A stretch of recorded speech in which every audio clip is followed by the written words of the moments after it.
بڑے ہیں الحمدللہ اگر ضرورت پڑے گی تو انشاءاللہ تعالی ان کو بھی لایا جائے گا، ورنہ ویسے ہم لوگ سمجھتے ہیں کہ انشاءاللہ اب ضرورت نہیں پڑے گی۔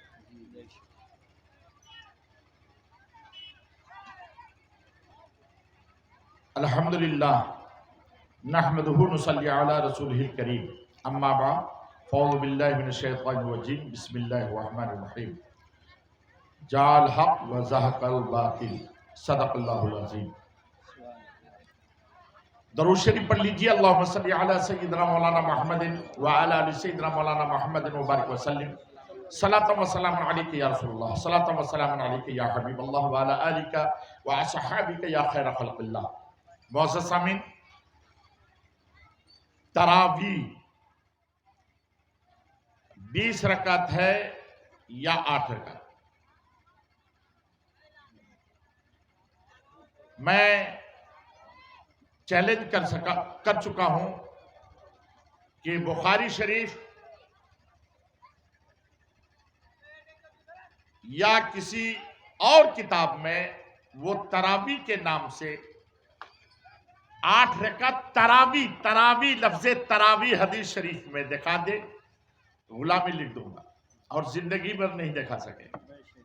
آج میں آپ کو بتاؤں گا کہ جس حدیث شریف میں 8 رکعت کی بات ہے تو اس سے مراد کیا ہے،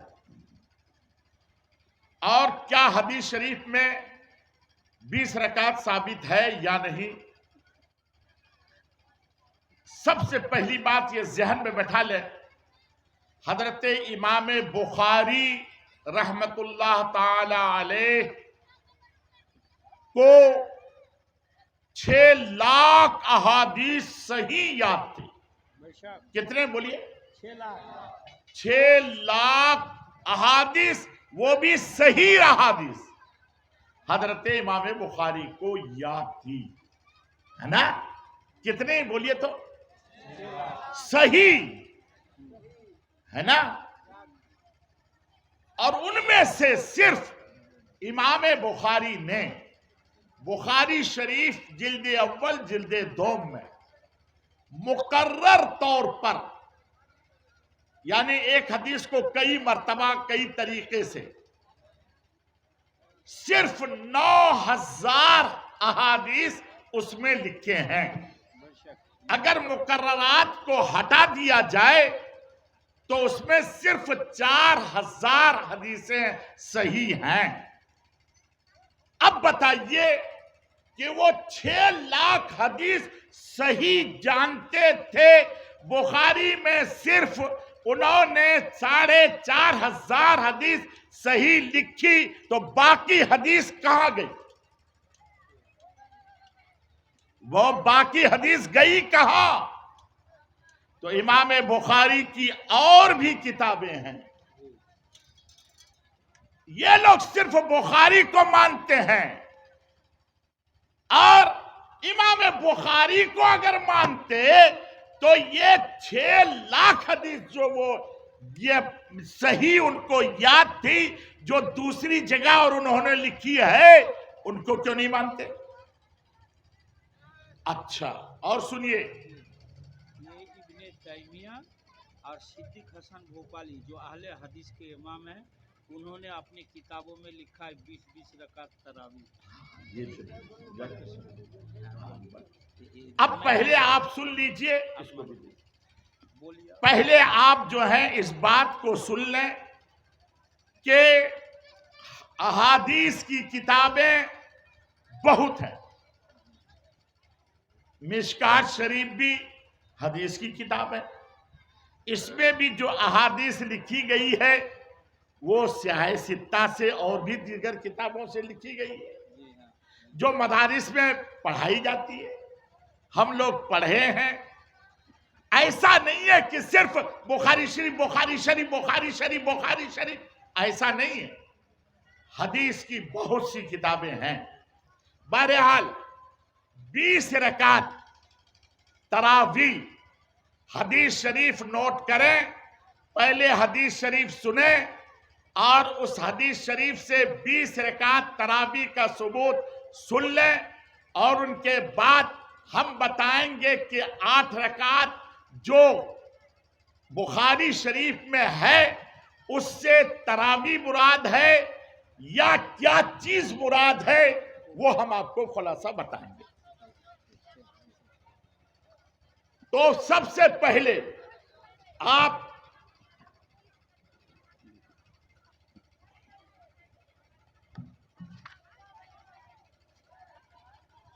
تراویح کی 20 رکعتیں،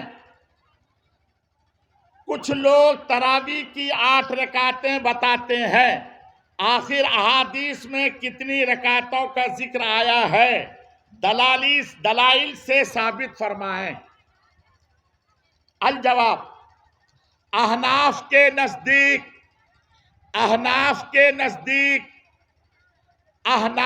نزدیک یعنی حنفیوں کے نزدیک تراویح کی 20 رکعت ہیں۔ دلائل یہ ہیں، حدیث نمبر 1 کتاب بیہقی شریف صفحہ نمبر 496، عن ابن عباس قال کان النبی صلی اللہ علیہ وسلم یصلی فی شہر رمضان فی غیر جماعت 20 رکعتا والوتر، یعنی حضرت ابن عباس رضی اللہ تعالی عنہما سے مروی، انہوں نے کہا کہ نبی کریم صلی اللہ تعالی علیہ وسلم ماہ رمضان میں بغیر جماعت کے 20 رکعت اور وتر پڑھتے تھے۔ بیہقی شریف صفحہ نمبر 496۔ حدیث نمبر 2 بیہقی شریف ہی میں ہے، جلد 2 میں صفحہ نمبر 496 ہی میں، عن السائب ابن یزید قال كانوا يقومون على عهد عمر بن الخطاب رضی اللہ تعالی عنہ فی شہر رمضان ب20 رکعتان۔ حضرت سائب بن یزید سے مروی ہے، انہوں نے کہا زمانہ فاروقی میں ماہ رمضان میں صحابہ 20 رکعت کے ساتھ قیام کرتے تھے۔ حدیث نمبر 3 یہ بھی بیہقی شریف جلد 2 صفحہ نمبر 496 میں ہے، عن علی رضی اللہ عنہ، اور سنیں آپ حضرت علی رضی اللہ تعالی عنہ سے مروی، وہ قاریوں کو ملا کر رمضان میں ایک کو حکم دیتے کہ وہ لوگوں کو 20 رکعت نماز پڑھائیں۔ حدیث 4 بیہقی شریف جلد 2 یزید ابن رومان سے مروی کہ لوگ زمانہ فاروقی میں رمضان میں 23 رکعت نماز پڑھتے، ان میں سے 20 تراویح کی اور 3 رکعت وتر کی پڑھتے۔ میں سمجھتا ہوں انہوں نے کہا تھا ایک بھی حدیث نہیں دکھا سکتے، میں نے 4 ابھی آپ کے سامنے میں پڑھ کر سنایا، ضرورت پڑے گی تو انشاءاللہ اور، لیکن یہاں میں ایک بات بتا دوں کہ یہ لوگ بالحمد پہلے یہ بتا دوں کہ یہ تو حدیث سے ثابت ہے، لیکن اب دیکھیے جو ان کی خود ان کے عالموں نے، جن کو وہ لوگ مانتے ہیں، غیر مقلدین کے اکابر و اصاغر نے بھی اس کا اقرار کیا ہے۔ ملاحظہ ہو، ثناء اللہ امرت سری کہتے ہیں حضرت عمر کے زمانے میں 20 رکعتوں کا ثبوت یزید ابن رومان کی روایت سے ثابت ہوتا ہے۔ اہل حدیث کا مذہب، یہ کتاب صفحہ نمبر 98 میں ہے۔